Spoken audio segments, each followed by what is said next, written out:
এভাবে উৎসব উদ্দীপনার সঙ্গে আমি বলছিলাম দেওয়াকে সরস্বতী পুজো পালন করতে বা সরস্বতী পুজোর উপলক্ষে মানুষের মধ্যে যে উৎসব উদ্দীপনা, বিশেষ করে কম বয়সী ছেলে মেয়ে, আমরাও যখন ছোটবেলা ছিল, যখন শৈশব ছিল, যখন স্কুলে পড়তাম, কলেজে পড়তাম, সেরকম ভাবে আরো মনে হচ্ছে যেন মানুষ হই হই করে সরস্বতী পুজোয় যেতে হচ্ছে।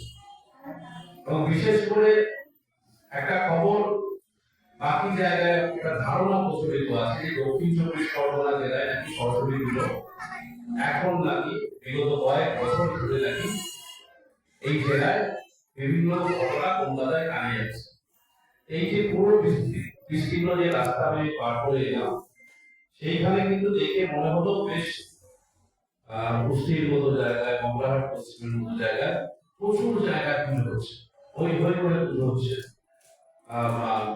আওয়াজ হচ্ছে, বাচ্চা বাচ্চা ছেলেমেয়েরা সুন্দর, এই প্রথম দিন বিশেষ করে মেয়েরা, বাড়ির মেয়েরা ছোটবেলায় প্রথম আজকের দিন তাদের শাড়ি পরবার সাথ নেয়। তো সেরকম অনেক দেখলাম কচি কাচারা সুন্দর ভাবে শাড়ি পরে পুজোয় অংশগ্রহণ করেছে, বিধি করেছে, দেখে ভালো লাগে।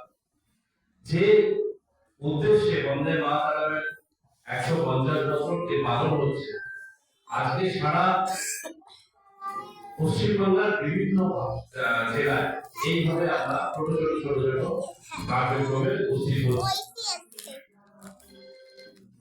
খুব বেশি কথা বলবো, দেখুন বন্দে মাতরম ধ্বনিতে, বন্দে মাতরম মন্ত্রে সেই সময় স্বাধীনতার পূর্বে বিপ্লবীরা নিজেদেরকে উজ্জীবিত করত, উদ্দীপিত করত।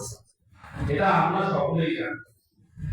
আমাদের যারা পরবর্তী প্রজন্ম, যে সকল বাচ্চা কাচ্চারা যারা শিশুকাল আছে, আমাদের দায়িত্ব এই সম্বন্ধে তাদেরকে জানিয়ে দিতে হবে। বন্দে মাতরম কি, কেন সেই সময় রচনা হয়েছিল, আনন্দমঠ উপন্যাস কি, আনন্দমঠ উপন্যাসের বঙ্কিমচন্দ্র কি লিখেছিলেন, কিভাবে তিনি উদ্বুদ্ধ করতেন, কি কারণে বন্দে মাতরম গানটার মধ্যে যে বিপ্লবীরা নিজেদেরকে উদ্বুদ্ধ করতো, এই বিষয়গুলো আমাদের পরবর্তী প্রজন্ম যারা আছে তাদের মধ্যে ছড়িয়ে দেওয়ার দায়িত্ব কিন্তু আমাদের। অনেকেই জানেন 1937 সালে যে বন্দে মাতরম পুরো গানটাকে কিভাবে কেটে দ্বিখণ্ডিত করে দেওয়া হয়েছিল। বহু বিদগ্ধরা বলেন যে ভারতবর্ষের যে ভাগ, ভারতবর্ষকে যে দ্বিখণ্ডিত করে দেওয়া, তার মূল মন্ত্র কিন্তু লুকিয়েছিল 1937 জাতীয় কংগ্রেসের সেই অধিবেশনে, যেখানে বন্দে মাতরম গানটিকে প্রথম দ্বিখণ্ডিত করে দেওয়া হয়েছিল। কি কারণে দ্বিখণ্ডিত করে দেওয়া হয়েছিল? এই কারণে দ্বিখণ্ডিত করে দেওয়া হয়েছিল, এই গানটি নাকি একটি বিশেষ সম্প্রদায় গাইতে অসুবিধা আছে, যেগুলো সভা সমিতিতে আগে জাতীয় কংগ্রেসের